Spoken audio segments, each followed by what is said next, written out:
Hello students, कैसे हैं? बहुत अच्छे हैं और आशा करता हूँ होंगे ही अच्छे, क्योंकि आपकी पढ़ाई भी बहुत ज़ोर शोर से चल रही होगी और चलनी भी चाहिए, क्योंकि एग्ज़ाम बहुत करीब आ चुका है। तो आप एक ही नहीं, सारे सब्जेक्ट की पढ़ाई अच्छी तरह से करें ताकि आपको, क्योंकि हर सब्जेक्ट जो है अपने में इम्पोर्टेंट है और जब तक आप सभी सब्जेक्ट की पढ़ाई सही तरीके से नहीं करेंगे तब तक जो है आपको अच्छे टॉप मार्क्स नहीं आ सकते। तो मेनली बात करते हैं फिजिक्स की। हमने जो आपका सेट है 346XB, उसका 5वां सेट है 2020 का। उसके हमने क्वेश्चन आपको जो है वो 2 तक आपको बता दिए थे। अब तीसरा क्वेश्चन की बात करते हैं। तीसरा क्वेश्चन में 3 का क्या है देखिए। 3 का में है एक 10 वोल्ट विद्युत वाहक बल तथा 3 ओम आंतरिक प्रतिरोध वाली सेल को एक प्रतिरोध के साथ श्रेणी क्रम में जोड़ा जाता है। यदि परिपथ में 0.5 एम्पीयर की धारा हो तो प्रतिरोधक का प्रतिरोध तथा सेल के सिरों के बीच की वोल्टता ज्ञात कीजिए। तो देखिए यहां से बात करते हैं 3 का की। उत्तर 3 का में दिया हुआ है 10 वोल्ट का विद्युत वाहक बल। विद्युत वाहक बल क्या होता है? इसको हम शॉर्ट फॉर्म में वी वाहक कहते हैं, विद्युत वाहक बल। ये आपको स्मॉल ई दे रखा है, सॉरी कैपिटल ई लीजिए। यहां से कैपिटल ई बराबर आपको दिया है 10 वोल्ट और 3 ओम का आंतरिक प्रतिरोध है। आंतरिक प्रतिरोध जो होता है आपका वो स्मॉल आर होता है। स्मॉल आर का मान दिया है कितना? 3 ओम, ठीक। और सेल का प्रतिरोध, आंतरिक प्रतिरोध वाली सेल को एक प्रतिरोध के साथ श्रेणी क्रम में जोड़ा गया है। यदि परिपथ में धारा कितनी है? 0.5। धारा आपकी I बराबर 0.5 एम्पीयर है। तो प्रतिरोध का मान ज्ञात करना है और वोल्टता भी ज्ञात करनी है, अर्थात आपको R ज्ञात करना है और साथ में V ज्ञात करना है, ठीक। तो आप जानते हैं तो क्या होता है? E बराबर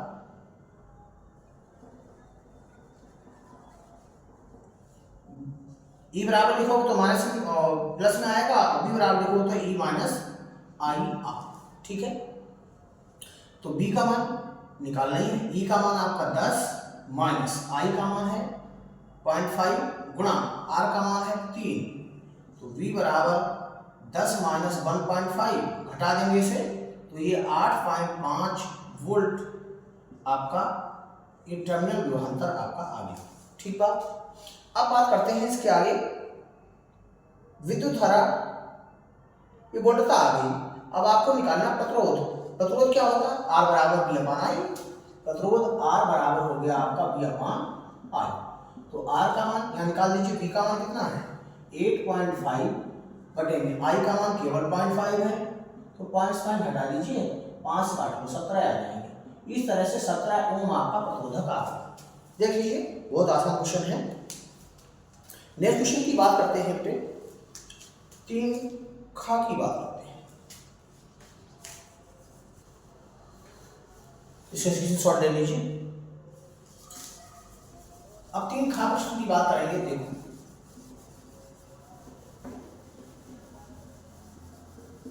3 खा प्रश्न में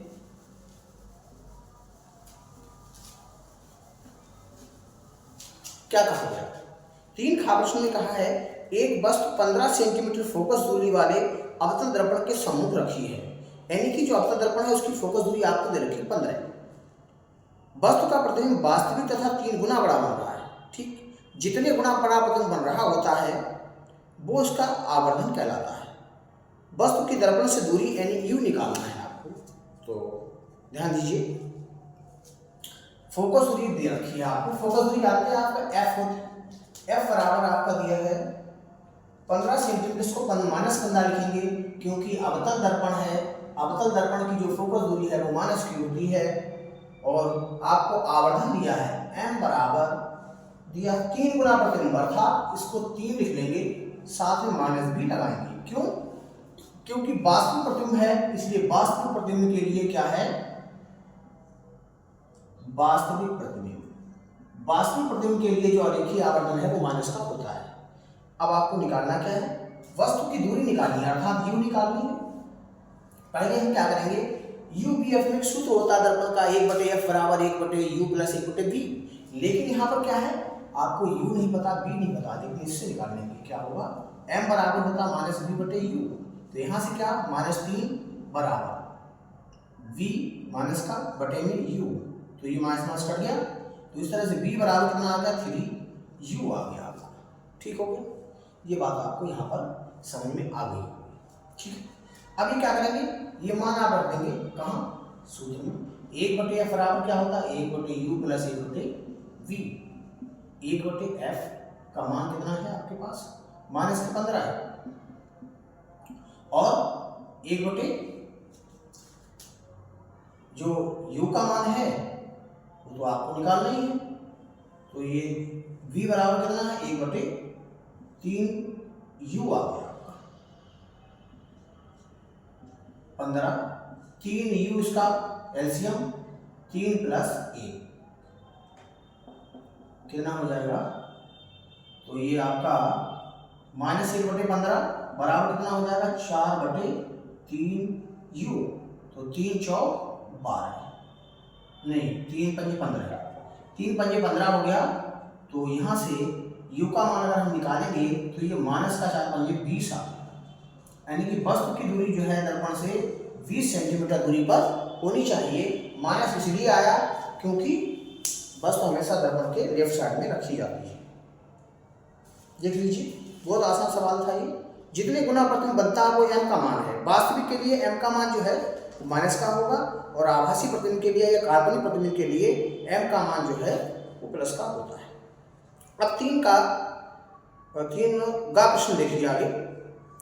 इसमें लिखा है प्रोटॉन तथा अल्फा कण से संबंधित समान द्विपरावली तरंगदैर्घ्य के लिए आवश्यक त्वरित विभवों का अनुपात बताइए।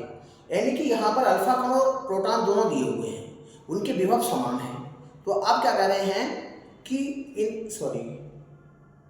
समान द्विपरावली तरंगदैर्घ्य, यानी तरंगदैर्घ्य इनकी समान है अल्फा कण और जो है प्रोटॉन की, तो आपको इनके जो विभव है उनमें आपको अनुपात निकालना है। देखिए बहुत आसान तरीके से हम आपको बताते हैं। तो देखिए 3 ग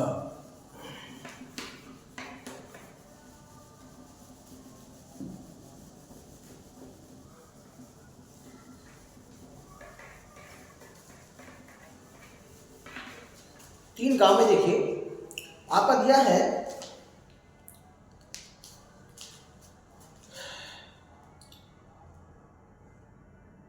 विभवों का अनुपात निकालना है। द्विपरावली तरंगदैर्घ्य का जो सूत्र है वो देखिए, द्विपरावली तरंगदैर्घ्य का सूत्र, ठीक है। सूत्र आपका क्या होता है, लैम्डा बराबर h/√2m⁴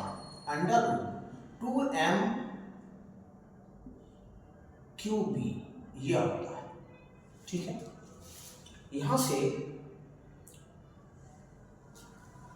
क्या करना है हमें, आपको तरंगदैर्घ्य तो समान रखी है। हम क्या करेंगे, पहले बात करेंगे अल्फा कण की, प्रोटॉन के लिए। प्रोटॉन की तरंगदैर्घ्य यह आपका लैम्डा पी कह सकते हो आप, h/2 mp mass of proton, q मास आवेश किसका है, प्रोटॉन का। v क्या है आपको, v आपका जो वोल्टेज विभव है ये bv होगा। ऐसे क्या करेंगे, अल्फा कण के लिए बात करते हैं। अल्फा कण की तरंगदैर्घ्य